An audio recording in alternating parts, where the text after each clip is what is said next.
이번 시간에는 우리 운영체제의 종류에 대해서 같이 한번 살펴보도록 하겠습니다.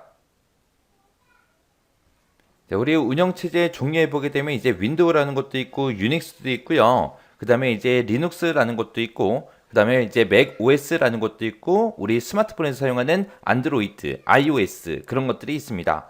자, 그러면 그 중에서 이제 첫 번째 거부터 우리 하나씩 살펴보자고요. 자, 우리가 일반적으로 많이 사용하는 이제 운영체제는 윈도우죠, 윈도우. 이 윈도우는 1990년대부터 시작해서 이제 마이크로소프트사라는 그 회사에서 개발한 그 운영체제 이름이 우리 윈도우죠. 그래서 이 윈도우의 주요 특징에 보게 되면 GUI 방식이다라고 써 있어요. 이 GUI가 그래픽 유저 인터페이스의 약자입니다. 그래서 사용자랑 이제 컴퓨터랑 서로서로 이제 의사소통을 할 때, 대화를 할 때 뭘 가지고 한다? 그래픽, 아이콘, 그림. 그걸 가지고 이제 서로서로 대화할 수 있게끔 그렇게 이제 하더라. 우리가 요 윈도우라는 게 개발되기 전에 우리가 도스라는 그 운영 체제를 많이 사용했거든요. 그 도스라는 운영 체제는 우리 여러분들 화면상으로는 많이 봤을 거예요. 까만색 화면에 하얀색 글씨만 막 써져 있는 거. 뭐 그림이라고는 하나도 없어요. 그러면 도스를 사용할 때는 우리가 명령어를 직접 다 외워가지고 전부 다 이제 명령어를 입력을 해야 우리가 컴퓨터를 사용할 수 있었어요. 그래서 도스라는 운영 체제를 쓸 때는 무조건 키보드를 제일 많이 썼어요. 왜? 화면상에 아이콘 같은 게 없으니까 뭐 마우스 쓸 일이 거의 없었거든요. 그래서 키보드를 주로 많이 사용해서 우리가 명령어를 직접 키보드로 입력을 해서 우리가 명령을 내렸는데 도스에서 이제 윈도우로 이제 바뀌면서 윈도우는 이제 그림, 아이콘 그걸 가지고 이제 우리가 컴퓨터랑 서로 대화를 하죠. 그래서 GUI라는 거는 키보드로 명령어를 직접 입력을 한다 안 한다? 안 하고 마우스로 이제 아이콘이 됐든 메뉴가 됐든 이런 것들을 선택해서 모든 작업을 그렇게 수행하는 그런 방식을 보고 우리가 GUI, 그래픽 유저 인터페이스 그렇게 이제 불러요. 그 다음에 이제 선점형 멀티태스킹이요. 선점형이다 그러면 우리가 이제 강제 종료를 시킬 수 있냐 없냐 그걸로 이제 따지시면 돼요.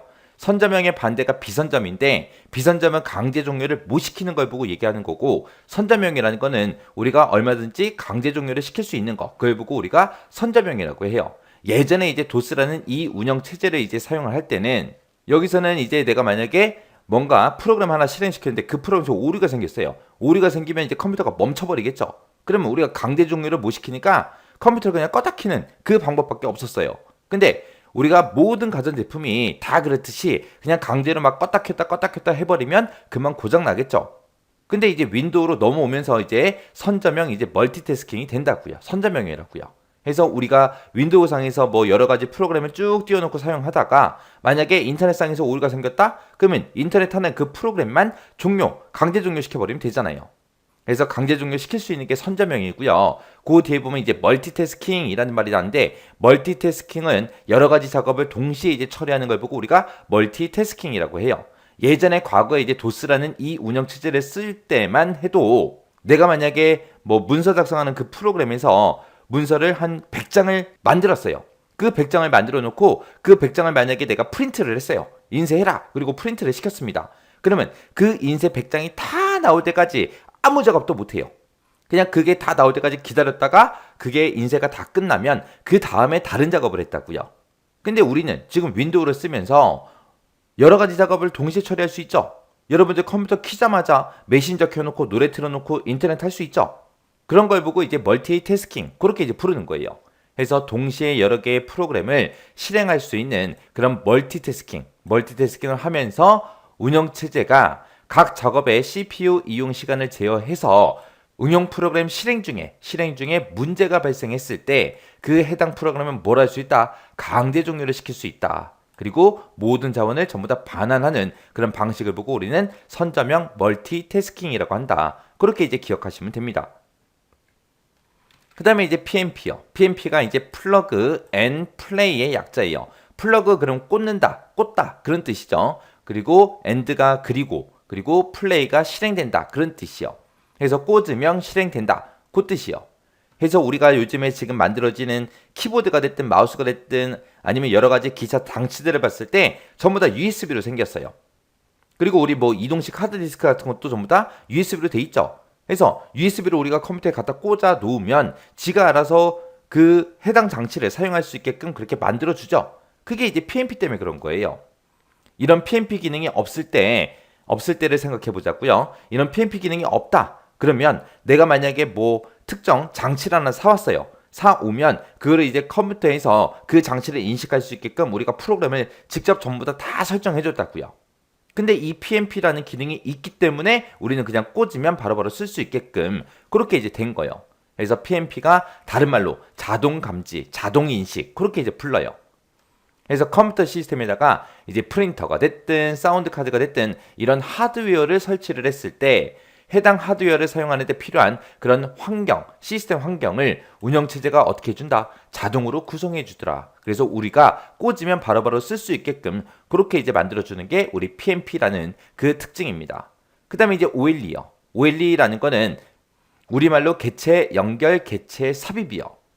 그래서 내가 그림판에서 그림을 하나 그렸어요. 그 그림을 내가 한글이 됐든 엑셀이 됐든 그런 대로 가지고 올 수 있죠. 그게 OLE예요. OLE. 그래서 여러 응용 프로그램에서 작성한 그런 문자가 됐든 그림이 됐든 그런 거를 보고 우리는 개체라고 부르는 거고 그런 개체를 현재 작성 중인 그런 문서에다가 자유롭게 연결도 시킬 수 있고요. 그리고 삽입도 할 수 있습니다. 이렇게 이제 개체를 연결하고 삽입하는 그런 기능을 보고 우리가 OLE 기능이라고 그렇게 이제 부릅니다. 그 다음에 이제 우리가 이제 파일 이름을 255자까지 그렇게 쓸 수 있어요. 대신에 이런 특수 문자는 제외하고 최대 255자까지 그렇게 파일의 이름을 우리가 마음대로 지정할 수 있는데 우리 한글에서는 띄어쓰기가 중요하죠. 띄어쓰기 잘못하면 엉뚱한 뜻이 될 수도 있어요. 그래서 파일 이름이 워낙 길다 보니까 중간중간에 이제 뭐를 포함해서 공백을 포함해서 최대 255자까지 그렇게 파일 이름을 지정할 수 있게 만들어 놨습니다. 그 다음에 이제 싱글 유저 시스템이라는 게 있어요. 이 싱글 유저 시스템이라는 거는 한 대의 컴퓨터를 한 사람만 독점해서 그렇게 사용한다. 그걸 보고 우리가 싱글 유저 시스템이라고 그렇게 이제 부릅니다. 이런 게 이제 우리 윈도우의 특징이에요. 그 다음에 이제 유닉스요. 유닉스라는 운영체제도 있어요. 얘도 윈도우처럼 하나의 운영체제인데 얘는 우리가 일반적으로 사용하는 컴퓨터에 쓰는 게 아니라 우리보다 좀 더 좋은, 성능이 좋은 그런 서버급 컴퓨터에서 주로 사용하는 그런 운영체제입니다. 얘는 이제 벨 연구소, 그리고 MIT, 제너럴 일렉트로닉 여기서 이제 공동으로 그렇게 개발한 운영체제 이름이 우리 유닉스요. 이 유닉스는 시분할 시스템을 위해서 설계된 그런 대화식 운영체제를 보고 우리가 유닉스라고 합니다. 여기서 이제 시분할 시스템이라고 하는데 얘는 말 그대로 시간을 분할해서 여러 개 프로그램을 한꺼번에 처리할 수 있는 그런 방식을 보고 우리가 시분할 시스템이라고 합니다. 얘는 유닉스는 이제 소스가 전부 다 공개가 돼 있어요. 그래서 소스가 공개된 그런 개방형 시스템. 그게 이제 우리 유닉스의 특징이에요. 이 유닉스라는 거는 대부분 이제 C 언어, 우리 자바다 뭐 파이썬이다 하고 여러 가지 프로그램 언어가 있죠. 그 중에 이제 C 언어로 대부분 작성이 되어 있고요. 얘는 이식성이 높아서 장치가 됐든 프로세스 간의 호환성이 좋습니다. 그리고 이제 다중 사용자, 다중 작업을 지원해 주고요. 트리 구조의 파일 시스템을 갖습니다. 이런 게 이제 유닉스요.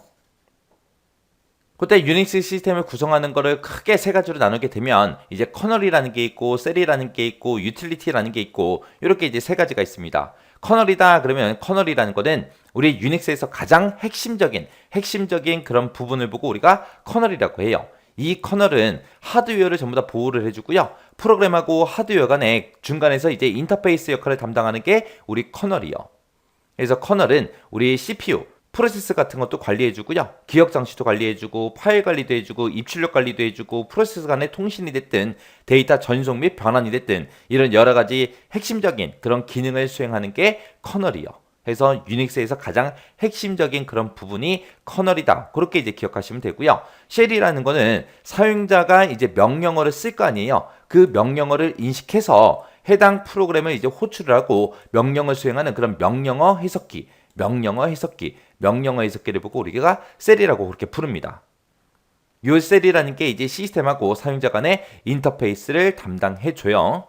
그래서 이 셀의 종류에는 여러 가지가 있어요. 본셀이라는 것도 있고요. C셀이라는 것도 있고 콘셀이라는 것도 있고 이런 여러 가지 종류의 셀들이 있습니다. 그 다음에 이제 유틸리티다라고 하게 되면 일반 사용자가 작성한 그런 응용 프로그램을 처리하는 데 사용되는 게 우리 유틸리티요. 얘는 이제 우리 예전에 사용하던 그 도스라는 운영 체제로 따지게 되면 외부 명령어에 이제 해당하는 건데 여기에는 우리 에디터라는 것도 있고요. 컴파일러라는 것도 있고 인터프리터도 있고 디버거라는 것도 있고 이런 것들이 있습니다. 그래서 유닉스 시스템을 구성하는 세 가지 요소 그러면 커널, 셀, 유틸리티 이렇게 세 가지가 있더라.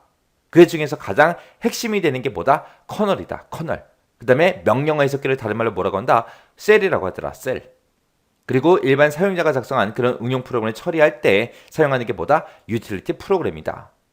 그래서 유닉스는 이렇게 세 가지로 구성이 되어 있습니다. 그 다음에 이제 리눅스라는 거요. 리눅스라는 거는 리누스 토발즈라는 이 사람에 의해서 유닉스를 기반으로 해서 개발된 그 운영체제가 우리 리눅스라는 거예요. 얘는 이제 프로그램, 소스 코드가 전부 다 무료로 전부 다 이제 공개돼 있어요. 무료로 공개돼 있기 때문에 프로그래머가 이제 원하는 기능 같은 것들 추가시킬 수 있습니다. 그래서 이 리눅스라는 거는 다양한 플랫폼에서 설치해서 사용이 가능하고요. 재배포도 가능합니다. 그래서 얘는 유닉스와 완벽하게 이제 호환이 돼요. 왜? 유닉스를 기반으로 개발했기 때문에. 그래서 대부분의 특징들은 유닉스랑 동일해요. 그래서 리눅스라는 거는 무료로 공개되어 있기 때문에 그냥 공짜로 그냥 다운받아갖고 우리가 쓰면 되는 거고, 유닉스라는 거는 우리가 돈 내고 쓰는 거예요. 우리가 지금 쓰고 있는 윈도우도 여러분들 다 돈 내고 쓰고 있죠. 근데 이 리눅스라는 운영체제는 무료라고요. 무료. 그 다음에 이제 맥 OS요. 맥 OS라는 거는 애플사가 유닉스를 기반으로 해서 개발한 그런 운영체제를 보고 우리가 맥 OS라고 합니다.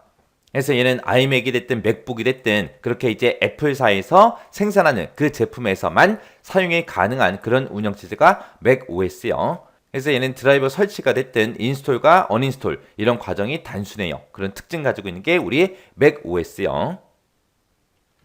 그 다음에 이제 안드로이드라는 거는 어디서 쓰는 운영체제다? 모바일 기계, 우리 스마트폰 운영체제가 안드로이드요. 얘는 어디서 개발했다? 구글사에서 개발했다. 구글사에서 이제 리눅스 커널을 기반으로 해서 개발해 놓은 우리 스마트폰 운영체제요.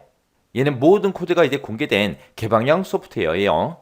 얘는 이제 자바 프로그램 언어랑 코틀린 이런 걸로 이제 애플리케이션을 우리가 작성해 주면 되는 거고요. 스마트폰이 됐든 휴대장치가 됐든 이런 데서 사용되는 그런 운영체제가 우리 안드로이드요. 그 다음에 이제 iOS요. iOS는 애플사에서 개발한 모바일 운영체제요. 얘는 뭐를 기반으로 만들었다? 유닉스를 기반으로 해서 만들어 놓은 그런 모바일 운영체제다. 그래서 iOS라는 거는 아이폰이 됐든 아이팟 터치가 됐든 아이패드 이런 데서 우리가 사용하는 운영체제죠. 그래서 이 iOS를 우리가 삼성 핸드폰, 삼성 스마트폰에다가 우리가 설치할 수 있다 없다? 없다. 그래서 애플사의 고유의 이제 모바일 운영 체제로 타사 제품은 iOS를 탑재할 수 있다 없다? 없다. 얘는 무조건 애플사에서 개발한 그 기계에서만 우리가 사용할 수 있더라. 자, 이렇게 운영 체제의 종류에는 여러 가지가 있어요. 각각 특징들 정확하게 기억하시고요. 이 중에서 우리가 제일 많이 쓰는 게 우리 윈도우죠. 윈도우 정확하게 기억하시고 유닉스, 리눅스 그런 운영 체제 정확하게 기억하셔야 돼요.